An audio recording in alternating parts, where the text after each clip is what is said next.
اگر چې د شریعت سره ټکراو راځي لیکن په دې باندې به علماء غور کړي فکر وکړي لکه خاص طور پر مفتي تقی عثماني صاحب هم دا رائے ده چې ټیک دی دا 18 سال عمر د جنې د باره او د الک د باره ټیک دی او زما تجربه ده د معاشرې ته مونږ وکړه د دنیا نکاحګانې مونږ وتړل د خلک مونږ ولیده نو زما د نوجوان نسل ته یو پیغام دی چې کم ارینج میرج دی یعنی مور او پلار د خلکو د باره یو رشته خوښه کی او ستاره بکی هغه کې راي واغست او ته هغه باندې کړی شو سره نو تجربه ده چې دا ودونه کامیاب چې به شریعت خداوي چې دا جنې ولک یو بل باقاعده خوخ کی یو بل ویني بلکې شریعت د یو نظر لیدو د الک لا هم اختیار ورکړي چې د جنې ویني او د جنې له هم اختیار ورکړي چې د خپل الک چا سره رشته کې د دی ویني په سکول کې دغشن په کالج کې یا زون سره مدرسو کې چې کوم موږ ته مسائل لازم هغه هم دقي چې ماشومان ترقی نه کوي هغه ناس په کلاس کې لیکن د سوچ چې کوم دی هغه بهري دغشان د جنکو هم حل دي دغشان د لکانو هم حل دي چې تاسو وکي او د هغه په سیته انکوایري وکي نو وروسته هم دغه راپورټ راځي چې په کور کې ناچاقي ده او کې حیا ده لکه زه خپل مشران نورم چې پښتانه دومره حیادار خلکو دومره حیادار الحمدلله وسوشته پښتانه حیادار خلک دي لیکن دومره حیا وبکي چې د زنانو کپڑے به دو بهر نه غړولې نو پکار دا چې دا خاون وسره شي او په حیا عزت کې بوزي دکاندار نه ولا سودا راوالي په خپل خوخه کې نو الحمدلله زموږ معاشره دا سیدا چې دا ډېر د حیا او د پردې ده ما پرانه منلې دا په ورکوټوالي باندې دا رښتو شوي او بیا باغی کې لکه مسلې ډېری راځي نو دې ته لکه مطلب د اسلامي نقطه نظر دا سره چې لکه د ورکوټوالي کې چې رقم منل کیږي دې ته څنګه د دې عربو دومره حیا وا دومره د زنانو په حق لمانځي پرده وا دا د اسلام نه مخکې خبره کوم اسلام سره خو ډیره سیوا شو د نبی علیه الصلاۃ والسلام فرمایل چې د دې دا عرب چې کوم دی دا به هلاک شي او پس به هلاکی نبی علیه الصلاۃ والسلام فرمایل چې د دوه زلونو تبا یو بیماری رانوځي او هغه دا د مغرب تحصیلات دکاندار داسې چلو کی چې دغه زنانه لا شربت راوړي یا دا زنانه د خامخا تګی شوی د ګرمۍ نه وبو غواړي وس چې کله دا زنانه وبس کی یا شربت کی دغه د مخ کار کوي کنه مخ کار چې کله دا د مخ کار کوي او د بولکو چې دکړه او زنګ ټوپایوالي بولکې د زنانو نو چې کله دا څنګه دغه کی نو کدا مثال په تور شاه هم کې او کیمرې لګېدلې په دکان په کم سړی چې یوازې بازار ته لاړ شي نو دې پردو زنانو ته ګوري او چې کله د سره زنانی او د بازار ته لاړ شي نو دې بیا سړو ته بدبد کوي دا راته وایي چې نن سبا دور کې د ښځې او د خاوند چې کوم مسایل راځي هغې غټه وجه څه کیدی شي کوم چې لو میرج په دې کې د دې الک او د دې جنۍ د یو بل ډېر غټ توقعات دې جنۍ ته د الک هیرو ښکاري خو چې کله راواده شي د بیا زیرو وي محبت آیا د دې خبرې نوم دی چې زه د جنۍ رسوا کم آیا محبت د دې نوم دی چې زه د دې جنۍ پکچر حاصل کم آیا محبت د دې نوم دی چې زه د جنکو ویډیوګانې حاصل کم او بیا بلیک میل کوم نو کدی ته څوک محبت وځي د محبت نه یم محبت الک په بیٹک کې ناشته په پرده کې او دا جنۍ چې کوم نه داسې یو نظر تیر شي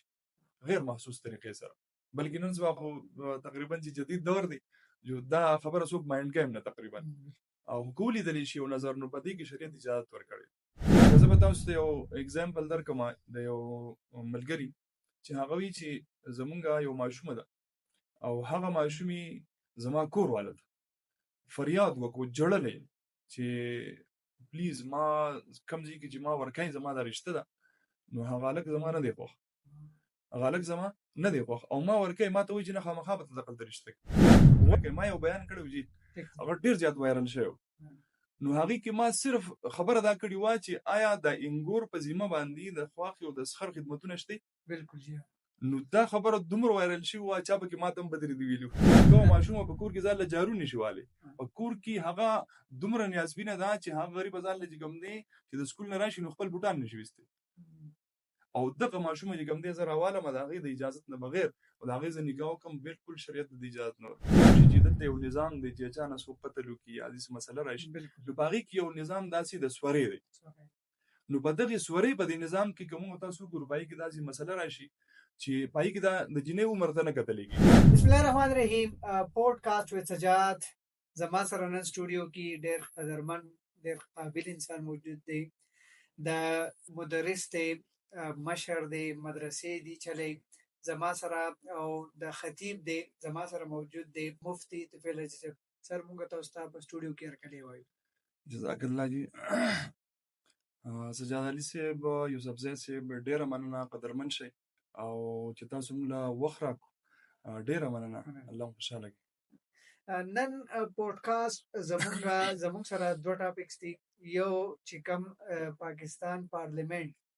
قومي اسمبلی یو بیل پاس کړی دی چې د 18 سال نه چې کم ماشومان یا ماشومې د هغو نکاح چې دا هغه کفرس کېږي نو په هغې کې خاص سزا ویو میلاویږي ته.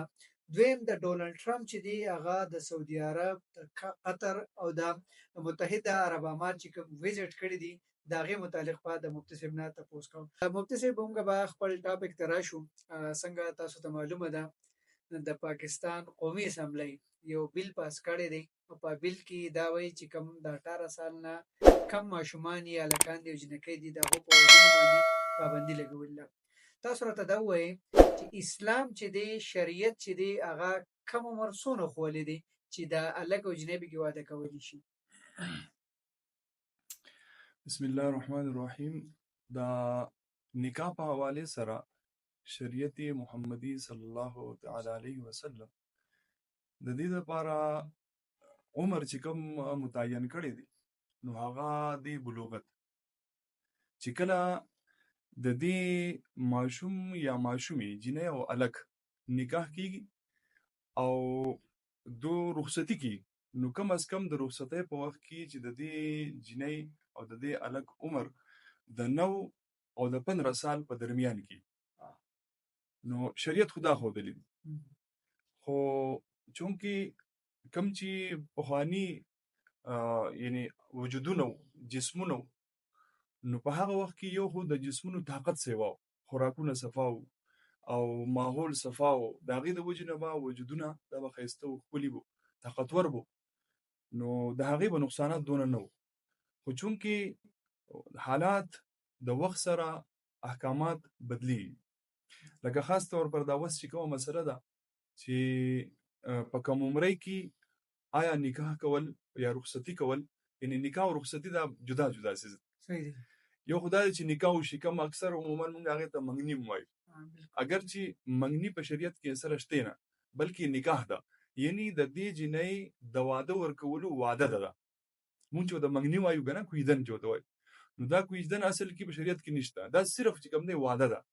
چې او تعالی به مونږ دا جنۍ درکو. بیا رخصتي دا ده چې دا جنۍ د خاوند کور ته لاړه شي. نو شریعت دا وایي دلته چې کم از کم د دغې رخصتۍ په وخت کې چې دا جنۍ بالغه وي، دا جنۍ د رخصتۍ په وخت کې دا بالغه. نو کم چې اوس علما دي موجوده، لکه خاص طور پر مفتي تقي عثماني صاحب مد ذله علی، الله رب العزت دې د هغو په علومو کې نورم برکت واچي، نو هغوی وایي چې دا وخت او دا حالات چې کوم دي نو دا حالات داسې دي چې دا د دې خبرې اجازت نه ورکوي، اگر چې شریعت د دې منع نه ده کړې، لیکن هغوی وایي چې په کم عمرۍ کې دا نکاح دا مناسب نه ده. نو که دا داسې شي چې د دې لپاره یو خاص عمر مقرر شي، لکه څنګه چې د اسلامي نظریاتي کونسل د دې لپاره دا عمر مقرر کړی چې 18 سال دي، نو دا ښه یو بهترین چې کوم دی کاوش دی. اگر چې د شریعت سره ټکراو راځي لیکن په دې باندې به علماو غور کړي، فکر به کړي، لکه خاص طور پر مفتي تقي عثماني صاحب هم دا رایه ده چې ټیک دی دا 18 سال عمر د جنۍ دپاره او د هلک دپاره ټیک دی دا. تاسو به د خپل مطلب ووایئ چې د کم عمر چې دی هغه لکه بلوغت دی، هغه د 9 سال نه 15 سال پورې کیدی شي، خو دا بیل چې کوم پاس شوی دی بدی کې 18 سال یاد کړی دي. آیا دا راته وایي چې د شریعت او د دې بیل چې دی د دې ټکراو راځي؟ د دې د ټکراو هم په دغه ځای کې راځي چې لکه هلته شریعت وایي چې د دې دپاره عمر متعین نه دی، یعنی چې د دې د 9 سال نه عمر سیوا شو نو که دا 11 سال دی، 12 سال دی، 13 سال دی، 14 سال دی، 15 سال دی، 16 سال، هر څونه چې دی نو د دې د رخصتي مونږ کولی شو. او دلته اسلامي نظریاتي کونسل ورلا عمر متعین کو چې نه دا به 18 سال، نو د دې وجې نه صرف ټکراو راځي، لیکن دا ټکراو داسې نه دی چې د دې نه د شریعت مخالفت کیږي، د شریعت مخالفت دې نه کیږي، لہذا دا فیصله بالکل ټیک ده. دا فیصله چې کومه شوې ده آیا دا د نوي دور تقاضا ده؟ بالکل د نوي دور بالکل عین تقاضا ده چې داسې وشي. د هغې یو وجه ده چې سجاد علي یوسفزی صاحب زه به ستاسو په خدمت کې یو څو خبرې د دې په حوالې سره داسې وکړم چې آیا د دې 18 سال په عمر کې د دې واده کولو څه فایده شته او آیا نقصانات د دې نه په کوم عمر کې شته. نو زمونږ تجربه داسې ده عام حالاتو کې چې مونږ یې نو هغه داسې ده چې کله چونکې زمونږ د پښتنو معاشره ده نو په دې کې اکثر داسې وشي چې دلته یو نظام دی چې چا نه څوک قتل وکړي یا داسې مسله راشي نو په هغې کې یو نظام داسې د سورې دی. نو په دغې سورې په دې نظام کې که موږ تاسو وګورو په هغې کې داسې مسله راشي چې په هغې کې د جینۍ عمر ته نه کتلی کېږي چې د دې جینۍ څونه عمر دی، آیا دا د دې واده دپاره مکلف ده که نه ده، آیا دا به هغه تقاضې چې کوم د یو خاوند دي کومې د یو خواښې او د سخر د کوري او بیا د داسې کور چې د هغې کې دشمني لیکن د هغې د عمر لحاظ نه ساتلی کېږي او دا جینۍ په سوره کې بوتلی شي. د دې سره د دې جینۍ د کومې چې مثال په طور باندې د اوسه پورې عمر 18 سال ته نه دی رسېدل نو ظاهري خبره تجربه دا ده چې د دې تعلیمي چې کوم سفر دی نو هغه نشي پوره کېدی، دا به دې په نیمه کې پاتې کېږي. داسې ده که نه دي؟ دغه شان د دې جسماني آیا د دې دا جسم چې کوم دی د دې خبرې جوګه دی چې د دې د واده وکړي شي او یا په دې باندې هغه ذمهوارۍ ور واچولی شي چې کومه ماشومه په کور کې ځان له چی نشي پخولی، چې کومه ماشومه په کور کې ځان له جارو نشي والی، په کور کې هغه دومره نیازبینه ده چې هغه غریب ځان له چې کوم دی چې د سکول نه راشي نو خپل بوټان نشي ویستی او دغه ماشومه چې کوم دی زه راوالم د هغې د اجازت نه بغیر او د هغې زه نکاح وکړم بالکل شریعت د اجازت نه ورکوي. نو دا دوی چې کومه فیصله کړې ده بالکل ټیک ټاک صحیح دی. دا راته ووایي مفتي صاحب چې زمونږ پښتو معاشره ده مطلب یو پلاني دی او د هغه لور شوله یا زوی چې دی هغه وایي چې دا ما پلاني نه منلې ده دا په ورکوټوالي باندې دا رشته وشوي او بیا په هغې کې لکه مسلې هم ډېرې راځي نو دې ته لکه مطلب د اسلامي نقطه نظر دا سره چې لکه د ورکوټوالي کې چې دا کم منل کېږي دې ته دا څنګه ګوري؟ دا خو چې بالکل د شریعت خلاف خبره ده. په وړوکوالي باندې جنکۍ منل یا الک منل ځکه چې دا واده چې ورته موږ کوم وایو نو دا واده دا د دوو ذهنونو یو ځای کېدل دي، د دوو جسمونو یو ځای کېدل دي، د دوو خیالاتو یو ځای کېدل دي. دو یو صرف واده د دې نوم نه دی چې جینۍ راله او بس دا په دې کور کې او دا د خواښې او د سخر چې کوم دي خدمتونه کوي. ما یو بیان کړی و چې هغه ډېر زیات وایرل شوی نو هغې کې ما صرف خبره دا کړې وه چې آیا د انګور په ذمه باندې د خواښې او د سخر خدمتونه شته؟ بالکل. نو دا خبره دومره وایرل شوې وه چا پکې ما ته هم بدرې دي ویلي چې لکه بهي تا چې کوم دی زموږ د کور ماحول خراب کړو اوس په انګوریاني هغه به خدمتونه نه کوي. نو ما په هغه بیان کې دوباره بیا بل بیان مې وکړو وضاحت مې وکړو چې زما د خبرې هرګز مطلب دا نه دی چې انګور د سخر او د خواښې خدمت نه کوي. زما دا مطلب نه دی، زما مطلب دا دی چې په ذمه یې نشته که هغې په خپل جوړ باندې کوي په خپل جوړ باندې کوي په خپل طبیعت باندې کوي نو د هغې به هغو ته باقاعده اجر او ثواب ملوي. او ځینې خبرې داسې چې هغه په ذمه نه وي لیکن دا کول پکار. نو زما خپله تجربه دا ده چې کوم ودونه یا کومې رشتې داسې شوي چې په وړوکوالي باندې جنکۍ منلې شوي نو دغه رشتې عموما وروسته د جړا سبب دا ماشومه چې کوم دی په دغه کور کې زه اکثر په دې باندې دا پښتنو شاعرانو چې کوم دی په دې باندې لیکل هم کړي چې بهي دا پښتانه چې کوم دی د خپل مور او پلار د خاطر خپل ژوندګي چې کوم دی په دا ولګي جاړي خپل سخت او تکلیف په ځان دیره اکثر داسې دی ډېت وشي دا مړه شي لیکن دا د خپل غم چې کوم دی چا د ظاهر نه کوي چا د ظاهر کوي چې د مور او پلار په وړوکوالي باندې دې سره دا ظلم او زیاتۍ کړی دی چې دا بس د پلانکي شوه نو دا خو داسې نه ده که نه پکار دا چې بهي شریعت خو دا وایي چې دا جینۍ او هلک یو بل باقاعده خوښ کړي یو بل ویني بلکې شریعت د یو نظر لیدو د هلک له هم اختیار ورکړی چې دا د جینۍ ویني او د جینۍ له هم اختیار ورکړی چې دا د خپل هلک چا سره رشته کېږي دا دې ویني. نو په دغه عمر کې چې کم د بلوغت عمر نه دی وړوکوالی دی اکثر خو په ورني کې په سیزنه کې هم خوښه کړي بس به دې وخندله ښکلې وخندله د دې دا خندا زموږ خوښه شوه اله د دې چې کوم دی دلته ټمپل راځي نو بس دا زما شوه دا زما انګور نو دا غلطه خبره ده. بالکل دوره موقع ورکول پکار دي لکه څنګه چې اوس دا نوی بیل پاس شوی دی بالکل زه د هغې په پې ورکړم د هغې وجه دا ده چې جینۍ ته هم موقع میلاو شي هلک ته هم موقع میلاو شي او دو یو بل چې کوم دی دا خاندان هغه کوم چې داسې خبرې دي چې هغه اکثر خاندانونه په یو بل کې جنګېږي لیکن رشتې پکې هم کېږي نو دا به د دې خبرو نه خبر شي نو زه ویم چې دا په وړوکوالي د رشتې نه دی کول پکار ډېر نقصانات ډېر جوړي د روکتام په حواله سره زه دا وایم چې په شریعت باندې موږ عمل شروع نو ان شاء الله چې داسې جهالت والا فیصله او دا جهالت دا کارونه به ان شاء الله ختم شي. لکه زه به تاسو ته یو اگزامپل درکم د یو ملګری چې هغه وی چې زمونږ یو ماشومه ده او هغه ماشومي زما کور والا ده فریاد وکړو جړلې چې پلیز ما کم ځای کې چې ما ورکای زما دا رشته ده نو هغه هلک زما نه دی خوښ هغه هلک زما نه دی خوښ او ما ورکای ما ته وایي چې نه خامخا به ته دغلته رشته کوي اوس او دا یو کیس نه دی داسې په سوونو کیسونه په زرګونو کیسونه چې دا جنۍ اوس واده شي چې هغه وایي زما نه دی خوښ نو یوازې خو دا نه ده که نه چې به د مور او پلار حکم منل اگر که پایي کې ته به جهنم کې سوځې نو داسې دا بالکل چې کوم دی جهالت دی د هلک نه هم تپوس پکار دی د جنۍ نه هم تپوس پکار دی ځکه چې وروسته یو زندګي ده بیا د اولاد تربیت دی یوازې خو دا خبره نه ده عموما چې زما کومه تجربه ده او کوم زموږ په یعنی په سکول کې دغه شان په کالج کې یا زموږ سره مدرسو کې چې کوم موږ ته مسایل لازم نو هغه هم دغه چې ماشومان ترقي نه کوي هغه ناس په کلاس کې لیکن د سوچ چې کوم دی هغه بهري دغه شان د جنکو هم حل دی دغه شان د هلکانو هم حل دی چې تپوس دې وکړي او د هغې پسې ته انکوایري وکړي نو وروسته هم دغه رپورټ راځي چې په کور کې ناچاقي ده د ښځې او د خاوند په منځ کې او ناچاقي د څه وجې نه ده ځکه چې د یو بل سره طبیعت نه لګي نو بیا انسان د یو بل سره وخت هم نه تېروي او چې کله د ښځې او د خاوند په آپس کې د یو بل سره مینه محبت نو دا که غریبي هم وخت تېروي که دا داسې حالات دي چې حالات د غربت دي حالات د سختي د فقر د محتاجۍ دي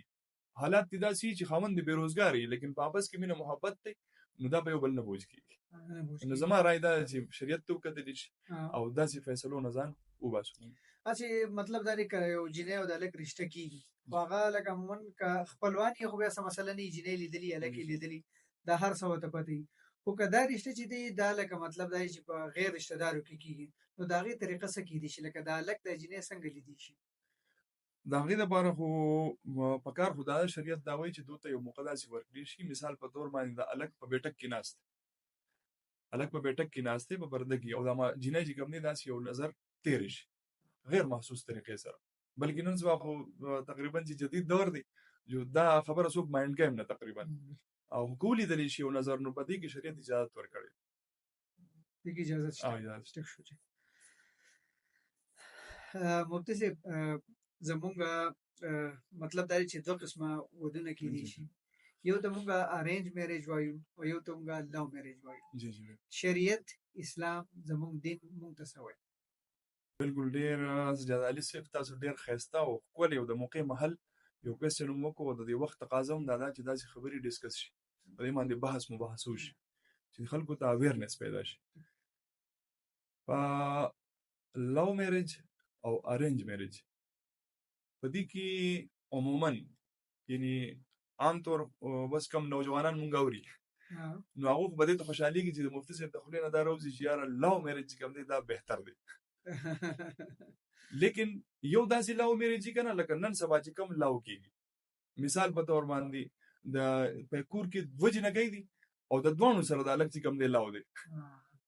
اوس هغه چې کوم دی په دې نه پوهېږي چې دا لو څه ته وایي محبت څه ته وایي محبت آیا د دې خبرې نوم دی چې زه دا جنۍ رسوا کړم آیا محبت د دې نوم دی چې زه د دې جنۍ پکچر حاصل کړم آیا محبت د دې نوم دی چې زه د جنکو ویډیوګانې حاصل کړم او بیا بلیک میل کوم نو که دې ته څوک محبت وایي دې ته محبت نه ویم محبت احساسات دي او دغه احساسات د یو انسان دپاره پیدا کېدل دا یو فطري څیز دی د انسان فطرت دی دا چې د چا دپاره دغه احساسات پیدا شو او دا رشته وشوه دا به کامیابه انشاءالله خو که دا بل طرف دا څنګه چې نن سبا دا کوم حالات دي چې موبایل دی او په موبایل باندې بیا چې کوم دی چیټي یو بل سره او د هغې سره تصویران او اکثر داسې خبرې نو دا چې کوم انداز دی په دې سره چې کومې رشتې شوي دي عموما نو دا رشتې ناکام وي دا لو میریج دا ناکام او زما تجربه دا ده زما خپله تجربه ده او د دې پرته زه بیا سجاد علي صاحب زه به د دې بیا وجه ویم چې وجه څه ده دا کوم چې لو میریج په دې کې د دې هلک او د دې جنۍ د یو بل نه ډېر غټ توقعات دي دې جنۍ ته د هلک هیرو ښکاري خو چې کله راواده شي دا بیا زیرو وي صحیح ده دا هلک بیا زیرو وي ځکه چې دې په هغه شان مینه او محبت هغه نشي ورکولی کم مینه محبت چې د واده نه مخکې ورکو د هغې وجه دا ده چې د واده نه بعد ډېرې ذمهوارۍ راشي په انسان باندې او ډېر داسې حالات راځي څه چې کوم دی د کاروبار د وجې نه څه د رشتو د وجې نه څه د خلکو د غوږونو د ډکولو د وجې نه چې دا په کور کې چې کوم دی یو زنانه لګیا ده خبره کوي بله زنانه او د هغې هغه عیوب بیانوي د جنۍ نو هغه داسې چې د دې هلک په دې ذهن باندې اثر کوي دغه شان د دې هلک په مقابله کې نور داسې نوجوانان چې هغه کله دغه جنۍ هغو ته ګوري چې هغه په یو ښه لیول کې دي او په یو ښه پوسټ باندې دي یا په یو ښه یعنی جاب باندې دي یو په ښه کاروبار کې دي نو چې هغه دغلته ګوري نو بیا د احساس کمتري راځي چې ما دی ولې خوښو دا بل مول نه خوښو نو چونکې هغه محبت داسې چې هغه غواړي غټې غټې قربانۍ غټې غټې تقاضۍ نو دوی د یو بل نه هغه تقاضۍ نشي پوره کولی هغه کم ریسپیکټ چې دی هغه نشي ورکولی لکه د جنۍ خو دا خیال و چې زه د دې هلک خوښه یم نو دا به ټول عمر زما سره دغه شان وي حالانکې حالاتو د وجې نه ټول عمر سړی په یو کیفیت کې نشي پاتې کېدی دغه شان د دې هلک خو دا سوچ و چې دا کومه جنۍ ما ته راواده شي نو دا به زما خیال ساتي او زما په خپو باندې چاپې کوي او په سر به چاپې کوي او زما به خدمتونه او دا به حالانکې د هغې خپلې مجبورۍ د وجود خپلې مجبورۍ دي کمزورۍ دي دغه شان چې کوم دی انسان طبیعت بعض اوقات وي بعض اوقات نه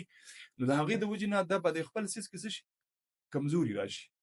نو اکثر نفرتونه پکې په منځ کې راشي او هغه خبرې ورته هغه وعدې ورته رایادېږي چې کومې وعدې دوی یو بل سره کړي هغه نه پوره کېږي نو د هغې د وجې نه دوی بیا یو بل سره نفرت کوي او زما تجربه دا ده د معاشرې ته موږ وکته د دنیا نکاحګانې موږ وتړلې دا خلک موږ ولیده نو زما د نوجوان نسل ته یو پیغام دی چې کم ارینج میریج دی یعنی مور او پلار د خلکو دپاره یو رشته خوښه کړي او ستا نه به کې په هغې کې رای واخیسته او ته په هغې باندې اګرې شوې ورسره نو تجربه دا ده چې دا ودونه کامیاب دي عموما او زه په خپله باندې ارینج میریج یم او الحمدلله موږ ښکلې ښایسته ډېره ښایسته زندګي ده د الله نه ډېر خوشحاله صحیح ده مفتي صاحب ستاسو خو ماشاءالله خطیب هم مطلب مدرسې هم تاسو چلوئ دا راته وایي چې نن سبا دور کې د ښځې او د خاوند چې کوم مسایل راځي هغې غټه وجه څه کیدی شي د هغې غټه وجه زما په ذهن کې دا ده چې دا ناشکري ده د هغې وجه دا ده چې الله رب العزت فرمایي لئن شکرتم لازیدنکم وان کفرتم ان عذابی لشدید زمون سره چې کم سیز موجود دی کنه کم نعمت مونږ اویلیبل نو د دغه نعمت مونږ قدردانی نه کوو او د هغه سیز په ذمن دی وو کم چې ما ته حاصل نه دی او نه راته حاصلېدی شي نو دغه شان چې کم نعمت ته حاصل دی اګه د غریبۍ نعمت د غریبۍ نعمت دی د الله رب العزت طرف دا انجوای کول غواړي غریبی ده اساس سره اوسې نشتی دا غي د لپاره ته کړيږي دا غي د لپاره ته سټرګل کې کوشش کې او بیا دا غي نه بعد چې تحصیل کې دا کوم مزه دا کم خوند دی او هغه څه چې ته په اسانه باندې ملو شوی دا غي هغه مزه نشتی نه خوند نو زما په ذهن کې دغه راځي چې عموما اکثر چې په ګریلو کم جګړې دي نو د هغه مین وجه ناشکری ده خپل لکه زما تاسو ته چې اکثر خلکو خپل کورونه دي خو د هغې باوجود ته ورته ستا کور ښکلی دی یاره د پلانکي کور ډېر ښکلی دی د پلانکي کور ډېر زیات غټ دی زه به هغه شان کور کوشش کوم نو د خپل نبي علیه الصلاة والسلام فرمایي چې ډېر بدبخته دی هغه انسان چې دی د خپل کور باوجود د هغې د تنګۍ شکایت کوي چې دا تنګ دی زبردست نه نو مفتي صاحب دا راته وایي چې د دې د کم ښځې خاوند چې کم د ناچاقۍ دي او د کم د خفګانونه دي نو د دې خو تاسو مین وجه وایي چې ناشکري نو دا به ټیک کېږي څنګه دا به ټیکېږي داسې چې ښځه او خاوند دا دواړه چې کوم دی دا ما چې کوم صفت بیان کوو چې په یو بل شکر راوړي په خپلو حالاتو باندې شکر راوړي خاوند هم دا پکار ده چې ښځې ته داسې خبرې دې کې به زه یو خبره ایډ کړم جي اکثر زموږ د خلکو دا کار دی چې مونږ د خپل کور د زنانه یا د کور ماشومان دا ډېر زیات اکثر په سخته کې ساتو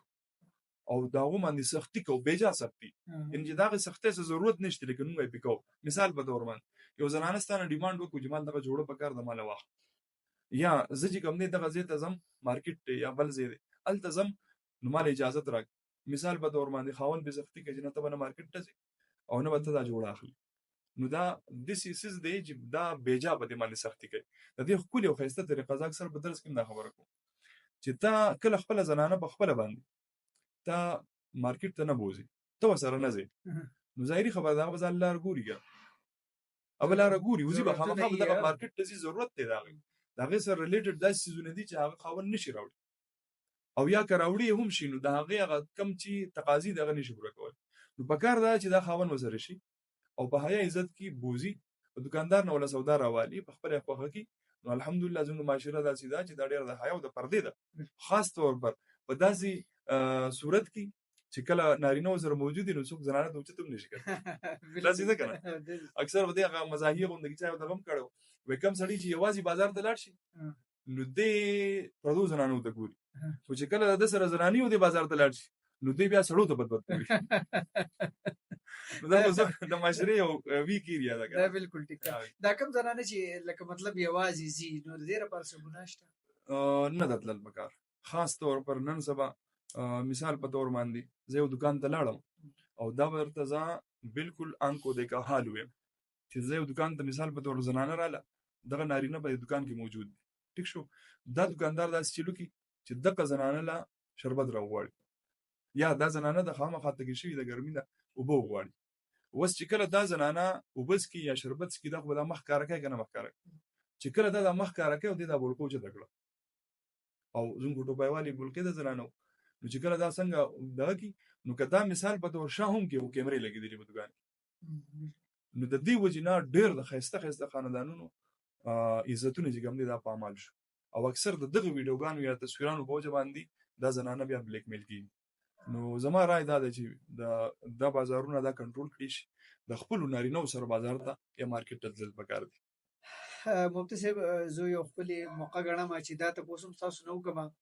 چې کوم د ډونالد ټرمپ چې دی دغه سعودي عرب یو ای ای او د قطر وزټ کړی دی په هغه وزټ چې دی هغه مطلب دا چې به بلینز ډالر چې دی هغه تجارت او کاروبار او دغه اګریمنت چې دی هغه ساين شوی دی بکی تاسو درته وایي چې اسلامي نقطه نظر سدي چې د مسلمان ملک بادشاہ داغه به د غیر مسلم سره تعلق څنګه ساتي سجاد علي یوسف زیسی په سوالم ډیر خولي قیمتي او د موقع محل او بالکل د حالات موافق او خلک انتظار باندې بالکل چې موږ په دې حواله سره سوالو نو اول نمبر خو دا د چې شریعت متسوي شریعت د ټولو ناول دی مونږ چې هر مسله ګورو هغه مونږ ول د شریعت اسلام سره هغه سره به ټچ کوو نو اسلام شریعت د غیر مسلمو سره د کاروبار د تجارت نه منع نه فرمایي بلکې شریعت دا وایي چې تاسو سره کاروبار وکړئ لیکن په هغه کې بس شرایط دي په هغه کې با د خپل د اسلام هغه کوم اقدار چې دي نو او اصول چې کوم دي نو هغه به تاسو په عمل کوئ نه لکه خاص طور پر په تجارت کې عموما چې حرام سیس پکې نه یعنی دا تجارت به وي خدا په حلال سيزونو کې په حرام کې بني او د دې لپاره زه او دسي یو مزاحیه وند کې خبر وکړ تاسو ته راولم بالکل هغه دا چې دا چاینا والا وای کنه چاینا والا وای کنه چې موږ ته دا پاکستانیان نشي مسلمانان نو دوی موږ ته وای چې تاسو زموږ په 6 نمبر سیس لکه 1 نمبر نه 2 نمبر نه 3 نمبر نه 6 نمبر یا 10 نمبر سیس په دغه 10 نمبر سیز راته دا 1 نمبر ټاپ هوا شي 2 نمبر نه 10 نمبر دی خو ماته به ته ټاپ ده هوا دا 1 نمبر چې دا 1 نمبر سیز نو موږ ته دا ټاپي وو دا وو کار دغه دی کنه خو وای چې کله د روټي ټیم راشي نو د روټي په ټیم کې موږ ته وای چې ګوره موږ مردار نه خورو دا حلاله خورو نو دا خبر دا سده چې لکه دې خبرې وبکه مسلمان خیال ساتي چې دا حرام دی که دا حلال دی یعنی دلته مسلمان ته دا تمیز نشته چې زه دا سیز 6 نمبر په 1 نمبر خرڅوم نو آیا دا حرام دی که حلال حرام څنګه اکثر د پولیسو گاډي کنه د چرګانو گاډي راځي پولیس وته ولاړ نو هغه یو ملګری وې ز چرګانو گاډي سپاله سر ناسوم نو پولیس ودرې گاډي ودرو وی چې بای زمونږ هغه دغه تیراک نو هغه یو چاپر ورکو وی چې دا والي چې اساس نو ما دا ګاډي ډرایور نه ته پوښتنه کو چې بای دا خو مردار وو دا زما د مخې مړ شو نو وی چې دا دوه د کمیسي حلال اخلي زمونه کو رشوت دی کنه حرام اخلي نو کدا واغستو جو خیر دغه حرام دی دوه لپاره مردار دی کدا ژوندۍ او کدا مړی د دوی لپاره خو برابر دی. نو اسلام به کې دې ته ګوري چې سودی کاروبار نه او دا حرام څیزونه نه، نو بیا بالکل کولی شي. په دغه د ټرمپ د وزیر چې دی بیا هغه کې یو بل یو ویډیو راغله، هغه ډېر زیات کنټروورشل ده، لکه اسلامي ملک دی، موږ د دوبۍ د یو ای خبره کوو، متحده عرب امارات چې دی. نو دغه یو ای والا چې دی د ټرمپ له ویلکم ورکوي، خوشامدید ورته وایي. نو هغې کې هغه زنانه جنکۍ چې دی هغې یختۍ کولاوي او خو باقاعده هغه ورته ډانس شانتي کوي، رقص شانتي کوي.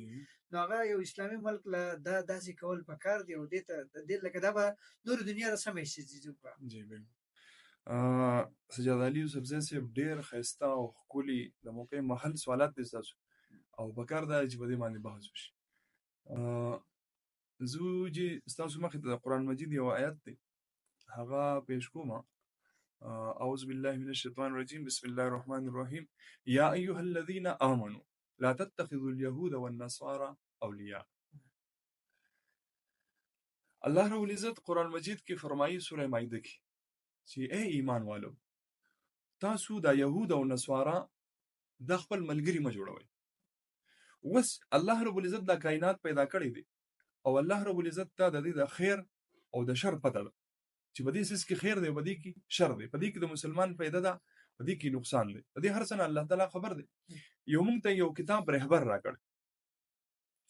نبی علیہ الصلوۃ والسلام هم نه فرمایلی ده چې تاسو به د یهود او د نصارو سره دوستانه نه کوئ، دوله په پټ رازونه نه ورکوئ. اوس په دغه تناظر کې کوم وګورو نو دا ډونالد ټرمپ چې کوم تللی دی د امریکای د صدر او د په کوم انداز باندې د سعودي والا هغه استقبال کړی دی او خاص طور پر بدی کې بازو تاسو سره یو خبره اډ کما، هغه دا چې دوی د خپل زنانه د سره په کوم انداز باندې میلاو کړی. لکه عرب چې کله موږ نوم والو کنه عرب او خاص طور پر بیا زبا بدیمس کې خبر وکم. یو کتاب دیږي د امام واقدی رحمت الله علیه، یو کتاب دی فتوح الشام. دا فتوح الشام کتاب زما هر یو نوجوان ته دا درخواست دی چې دا کتاب یو ځل خامخا سټډي، بلکې په یو ځل هغه باندې د ځلا غمینه په یو ځل نه ماتيږي، بلکې سړی وځي بار بار دا ما کوي. نو زه چې اکثر زګونه کې باز کوم نو زم تاسو دا کتاب لازمي وګورئ. فتوح الشام په دې کتاب کې امام واقدی رحمت الله علیه چې کوم د صحابه او حالات بیان کړی دي او دا هغه بهادری بیان کړی ده. لکه خاص طور پر بدی کې بیا زرار ابن ازور دا رضی الله تعالی عنہ او زما یعنی کې ډیر زیات خوخ صحابي دی، ډیر زیات مو سره مینه ده، محبت مې دی سره ډیر زیات او زما دومره خوخ دی زما ایډیل چې ما د خپل زوینه هم نوم یې خو دی زرار محمد زرار د په مینه محبت کې دی ما دا نوم یې خو دی. نو دا عرب چې کله موږ نوم واورو کنه دغه حالات وګورو، کتابونه وګورو، نو په موږ باندې یو روب تاریخ خاص طور پر حضرت فاطمه الزهرا رضی الله تعالی عنها د نبی علیه الصلاه والسلام لخت جگر او د حضرت علی رضی الله تعالی عنہ زوجه محترمه او د حسنین والده د هغه قول کوم واورو کنه نو بیا ډیر عجیب ده. هغه قول دادی چې هغه فرمایي چې کله زما تاسو میت چتوي زما فوتګي وشي زما میت چتوي نو تاسو د جنازې د کټ د شپې وچت د جنازې د کټ د شپې وچت کوي او وجه دا ده چې سینه چرته د نارینه نظر الکه نارینه سو کو باغ وخت صحابه پاک خلکو کلی خلکو دا هغه نظر هم زما د جنازې په کټ باندې پرې نه وځي. او نبی علیہ الصلوۃ والسلام په حواله سره خو زمونږ د ایمان دی یقین دی نبی علیہ الصلوۃ والسلام په خپل روزه مبارک کې ژوند دی حیات دی باقاعده زمونږ درود شریف اوري او کوم سلام وکړو زمونږ سلام جواب راکړي باقاعده حدیث دی بده. وس بل خبر ورته زو کوم عجیب غوند کی تاسو به کې دې شي مخکې سټډي کړی یا هم نه د دې عربو دومره حیا وا دومره د زنانو په حق لمانځي پرده وا دا د اسلام نه مخکې خبره کوم. اسلام سره خو ډیره سیوا شو او د اسلام نه مخکې د حالاتو چې کمی زنانه با په کم اوخ باندې به سفر وکړو چې په کم اوخ به سفر وکړو په کم سورلې به سفر وکړو نو چې کله به دا زنانه د دینه به د سورلی جدا شو یا به د زنانه نه و او دا سورلی به استعمال کی د دې وجینا چرته د نارینه په استعمال کې رانه شي دا سورلی به ذبح کړه ختمه وي ځکه چې د دې بس د سورلۍ د زنانه سره څه دي خو دومره حیا او پاک دامني په دوی کې وه او دومره غیرت وبکې چې دا غیرت تقاضا دا و چې د سورلۍ ختمه کړه. د اسلام نه مخکې د اسلام نه مخکې بیا چې اسلام راغی بیا خو ډیره زیاته سیوا شو، بیا خو ډیره زیاته پاک دامني. لیکن موږ اوس چې د ډونالډ ټرمپ په دې ملاقات کې ګورو نو زنانه باقاعده راځي لاسونه میلاوي الانګه دا شاهي خاندان زنانه ځکه چې دغه ته خدام زنانو اپروچ نه کیږي. ها هغه ډونالډ ټرمپ تاسو هغه ویډیو کتلی نو هغه یو زنانه به کې واپس مروه ګرځي لاس نه ونیسي وسته یو زنانه ذات خو لاس میلاوي دل زب سمجھ کې راځي خدا دوباره چې راو ګرځي او بیا ول لاس وړقه نو دا اوس لکه د عربو هغه غیرت څه شو د عربو هغه پښتو څه شو د عربو هغه کم سیس چې کم دي د پښتو نه مراد دلته زما دغه حیا او پاک دامنی ده ځکه چې نبی علیه الصلاۃ والسلام مخې ته ذکر د دې پښتنو د صفات بیان شو چې پښتانه داسې دي پښتانه داسې دي پښتانه داسې دي او کې حیا ده لکه زه د خپل مشران نورم چې پښتانه دومره حیادار خلک دومره حیادار الحمدلله وسوشته پښتانه حیادار خلک دي لیکن دومره حیا وبکي چې د زنانو کپڑے به دو بهر نه غړولې بلکې د زنانو کپڑے به پکور کې دننه چې د دې باندې د نارینه نظر پرې نه وځي او وسم د خشانده نو چې په پښتنو کې دومره حیا شته نو بده عربو کې دونه د حیا او غیرت چرته لاړ خو زه په دې حواله سره دا نبی علیہ الصلوۃ والسلام یو حدیث مبارک ذکر کوم هغه دا دی چې د تبوک په موقع کې د بخاری شریف روایت دی د تبوک په موقع کې د نبی علیہ الصلوۃ والسلام نه یو صحابي ته پوښتنه اې دا الله رسول قیامت علامات دي قیامت به کله راځي نبی علیہ الصلوۃ والسلام فرمایل چې د شپږ نخې داسې دي چې کله دا رالي د دې نه علاوه نوریم دي سو تقریبا ډیر زیات ذکر شوی دی او باغې باندې زما اراده مې دي ان شاء الله چې مستقل په باغې باندې کار کوم او لګیم به ان شاء الله بیل پودکاسټ بول دا به ان شاء الله یو بیل یو دغه به او هغه به ان شاء الله باغې باندې بحث کوو چې د علامات قیامت دا به کم څه زونه نو باغې کې نبی علیہ السلام چې بدغه موقع باندې کم شپږ نخې و فرمایله په دې کې دا درې داسې وی چې دا نبی علیہ الصلوۃ والسلام په ژوندانه باندې پوره شوی خو دا درې داسې دي چې دا نبی علیہ الصلوۃ والسلام د دې زمانہ نه د متعین کړ باغې کې نبی علیہ الصلوۃ والسلام فرمایل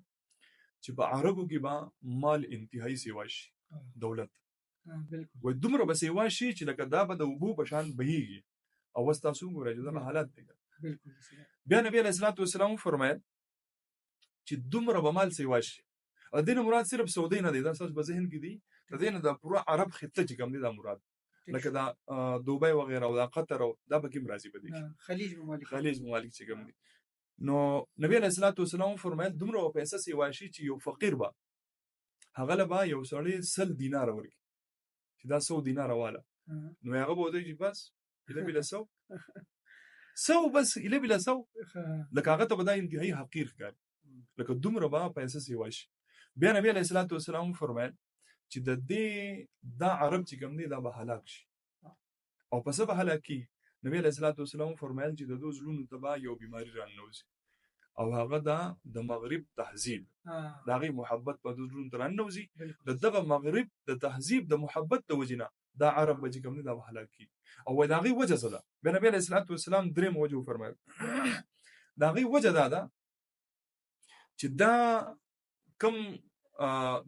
مغربي تهذیب والد نو دو به داس چل کوي چې دو به تاسو سره معاهدات کوي تاسو سره معاهده کوي چې کله تاسو سره معاهده وکي په دغه معاهدو کې به یو کار دا وشي چې دو به تاسو اعتماد واخلي چې کله تاسو اعتماد واخلي نو تاسو به د سره تجارتي او د ملک سفارتي دا ټول تعلقات به تاسو سره بهتر کوي خو په دې موقع کې به داسې وشي چې دو به سم وخت بعد تاسو له دوکه درکړي فریب بدر کې او دو به دا معاهده ماتي کې بے وفایي وکړي چې کله دا معاهده ماتي کې نو د هغې نه بعد با دو داسې چل کوي چې دو با د اتیاو جنډو سره با دو راځي او په دې مسلمانانو باندې با حمله کوي د اتیاو جنډو سره او د هرې جنډې لاندې با 12000 فوجیان نو دا تقریبا چې 10 लाख فوج او دا 10 लाख فوج به کوم دي دا په دې کعبه باندې او په دې مسلمانانو باندې حمله کوي کله چې کله دو بیت المقدس وګورځي نو دا اوس چې دا کوم حالات دي د فلسطین او بیت المقدس د دینه د توجه هټاوهلو لپاره دا چې کوم دي دا دوره وکړه او دا معاهده وکړي او یو سیس بل سیس خو چې ترڅو پوری بیت المقدس قائم دی نو تر هغه وخت پوری کعبه محفوظ ده خو چې کله بیت المقدس دو وغورځو ګمبت صحرا چې کوم دی چې دا دو وغورځو نو د هغې نه بعد نمبر چې کوم دی دا د کعبة الله دی. الله دې نه کړي الله رب العزت دې داسې وکړي چې الله رب العزت په پوره دنیا کې امن راولي او الله رب العزت د کعبې شریفې د شرافت نور سیوا کړي. الله رب العزت دې د مظلوم مسلمانانو د فلسطین دا کوم مظلوم مسلمانان دي الله رب العزت دې دغه مدد او نصرت وکړي او الله رب العزت دې بده ګناه باندې دغه ماشومان چې کوم یې نه توي شو او کوم ظلمونه وشو دغه زنانه بے پردې شوي الله رب العزت دې بده ګناه باندې مونږ نه نسی ځکه چې موږ په دې حواله سره انتهایی کمزوري. تاسو ډیر زیات خپل خبرې مو کړې او یقینا چې زمونږ کم ناظرین دي کتونکي دي او به ډیر فائدہ واخلي. اخر کې زمونږ چې کم کتونکي هغه د تاسو طرفه یو پیغام زما پیغام دا دی په دې موقع باندې چې مونږ د حالاتو نزاکت ته وګورو لکه کېدای شي دا موضوع نورم څه وحشي خو زه به دې کې یو خبره دا کوم چې مسلمان عموما د معجزو انتظار کوي د کراماتو او د معجزو انتظار کوي د چرته هم ترقی په دې لیول سره نه کوي. مثال په تور باندې د پروډکټس په حواله سره چې دې په دې کې ترقی وکړي د تعلیم په لحاظ سره چې دې په دې کې ترقی وکړي د ټیکنالوژي په اعتبار سره چې دې په دې کې ترقی وکړي د صرف د معجزو انتظار کوي حالانکه دا جنگ د معجزو نه دی نه د کراماتو دی. ټیک دی چې الله رب العزت معجزې ښکاره کوي کرامات ښکاره کوي کرامات د اولیاء حق دی معجزې د انبیاء حق دی لیکن مسلمان داسې نه دی بره کوي نو په بدر کې به 313 صحابه په داسې سخت او په تکلیف کې نه ساتل په 313 صحابه چې الله رب العزت د دوه ازمایش کوو او په دوی د تکلیف راوستو د دې بځي یو فرشته نشو را لګل چې یو فرشته صرف راغلی او معمولی غونډه کې داسې وزر واله جو دغه کم هزار کافران چې راغلي د یو وزر سره بسو ختم شي الله کولای شو داسې دغه شان د خپل نبی په اوهد کې د نبی علیه الصلاۃ والسلام غاښونه مبارک شهیدان شو نو کدا د معجزاتو دنیاوي نبی علیه الصلاۃ والسلام چې الله محبوب دی او الله رب العزت خپل حبیب ته فرمای ولا سوف يعطيك ربك فترضى یا زما حبیب تعالی به دومره درکم تا به رضا وس چې الله رب العزت د خپل حبیب په فکر کې دی چې دا زه رضا کوم ولې دغه تکلیف ورکړي امت ته پیغام ورکړي چې اے امت محمدیه ودکېږئ ما تاسو ناراسته کېږئ ما تاسو راتکړه شئ تاسو مضبوط شئ تاسو پیغمبر په میدان جنگ کې لګیا دی اول د جهاد کوي اول د کوشش کوي لګیا دی کوم چې د ترقی اسباب دی هغه اختیاري کوم د حفاظت اسباب دی هغه اختیاري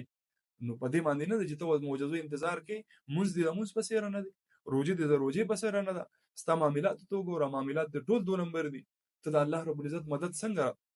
راکاږي حالانکه الله خپل وعده پوره کوي لیکن انسان هم څه غواړي کنه انسان خدا غواړي چې به ته ایمان به دې مضبوطي او ستا به اعمال بالکل درست نو زما ټول دا اکه تاجر طبقه دا کاغه سټوډنټان دي اجي که نوجوانان دي زنانه دي ټول له پکار دا چې به اسلامي چې کم زمونږ د لپاره اصول دي باغې باندې کاربن شو او د الله سره خپل تعلق جوړ ان شاء الله وقت صاحب زه بیا اخر کې تاسو ډیر زیات مشکور یم چې تاسو خپل قیمتي ټایم راکړو د تراله ډیر مننه سید علي صاحب الله خوشاله کړي قدرمن شي ان شاء الله بار مرسته ان شاء الله خامخا ملګرو د بل اپیسوډ پورې اجازه راکړئ الله پاک